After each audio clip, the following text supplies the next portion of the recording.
Let's look at basic history. Let me explain. No, they are today. They weren't there historically. But let me explain. Look. You're an Englishman. In the English school curriculum, they teach that the English, the British, the Brits were barbarians. They were running around, beating each other in the head and doing all kinds of barbaric things. They were very uncivilized people. But some people came to teach them how to bathe and how to make roads and things like this. These people they identify as the Romans, because there was a great Roman Empire. We agree.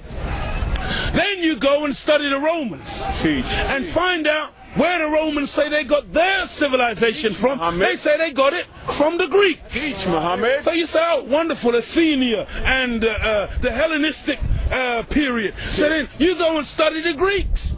Pythagoras and the boys. And when you study the Greeks, they say they got all of their civilization from Egypt. Go ahead. Where is Egypt? Teach. Africa. Black people. Yes. And today we're in denial about basic reality. That's right. And so I'm saying to you that it's really just important to understand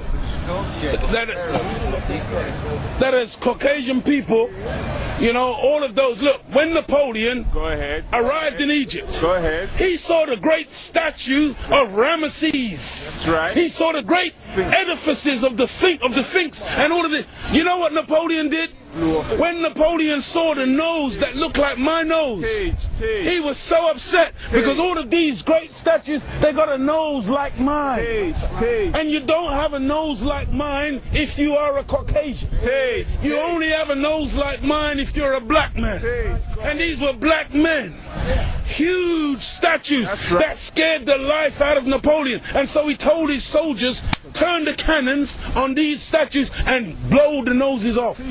Because they were trying to hide the identity of the builders of the great Sphinx. Go there today. That's right. And you will see that they're black people. That's right. Egypt, the word Egypt means the land of the blacks. Kemet. The word Kemet.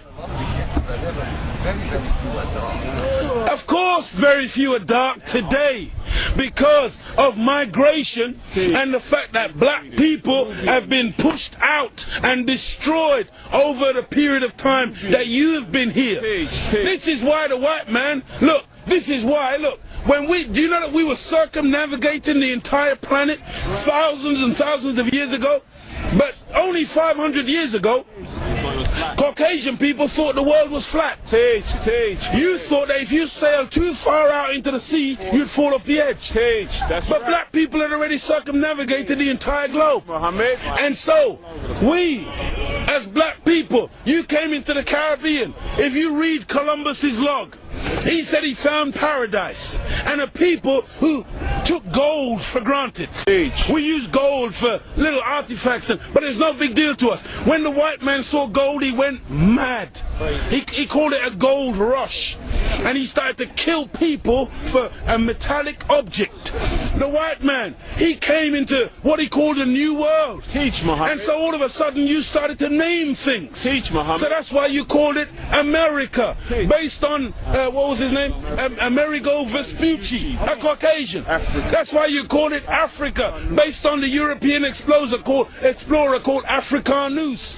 You went into America, you called it New York. That's right. Because it was new to you. New England. You called it New England. That's right. You called it New Zealand. You called it Newfoundland. Because it was new to you.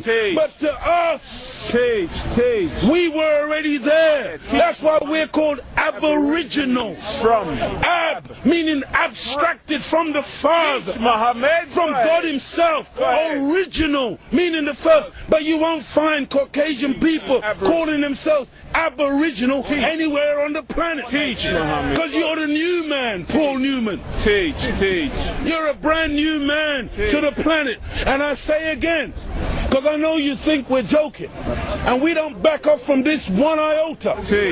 We made you. We made you through a process of genetic engineering. 6,000 years ago, from one blood came all human beings. But we produced you from us. Ahmed. Because within us there are two germs. Teach.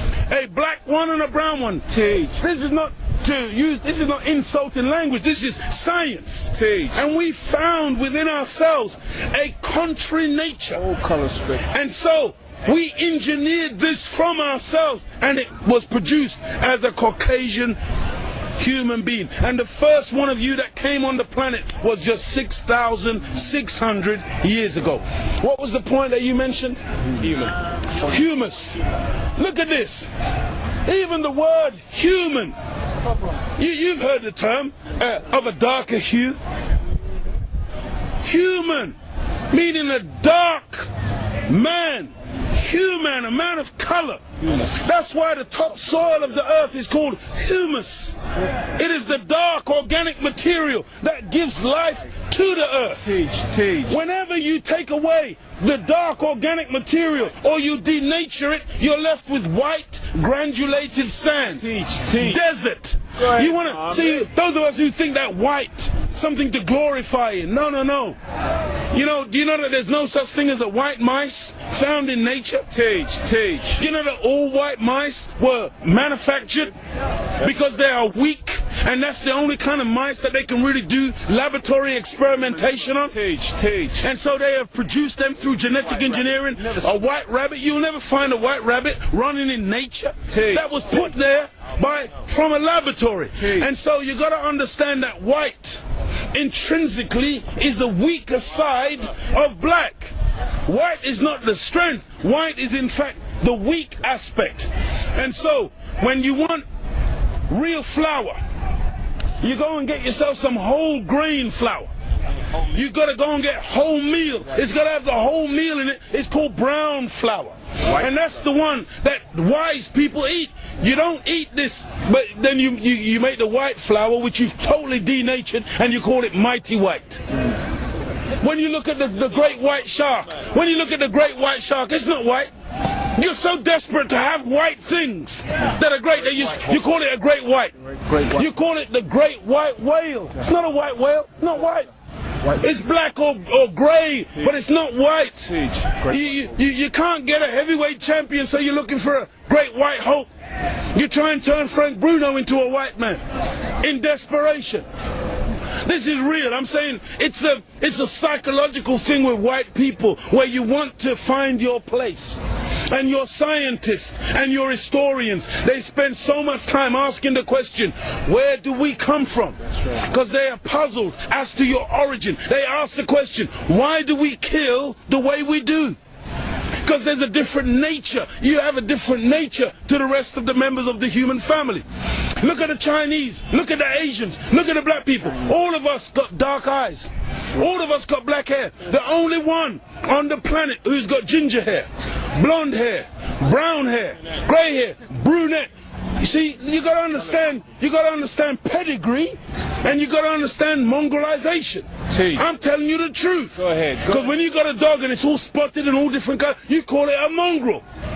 But when you see a pedigree, it is uniformed. And it has a consistency to it. And the white man, you just came yesterday, and you are a mixture of us. You are the colored man. You are the one that's gone around the world making everything based on color. You were the one who went into Australia. You were the one who went into South Africa. You were the one who went into Asia and classified people and things based on color.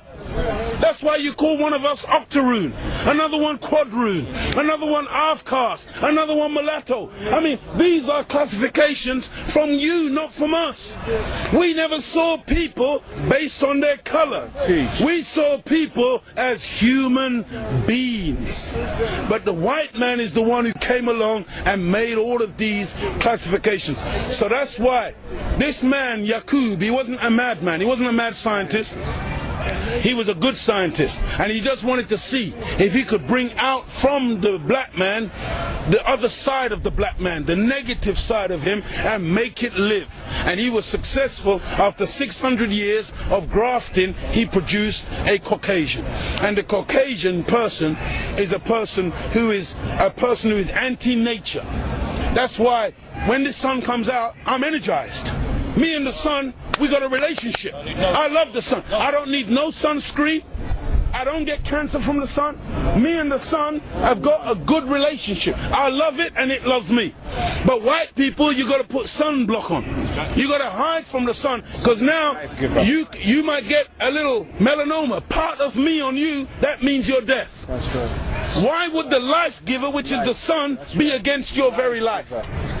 Why is it that instead of harmonizing with the planet, you're forever trying to fight against nature?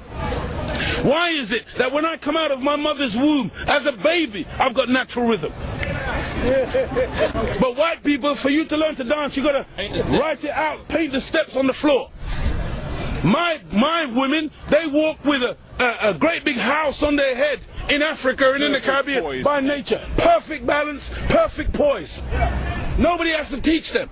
But the white woman, when she is coming from the aristocracy and she's going through finishing school, she has to have a little book placed on her head to teach her how to walk properly. Because it's not natural to you, but it's natural to us. It is natural to the black people. It comes out of us like a web comes out of a spider.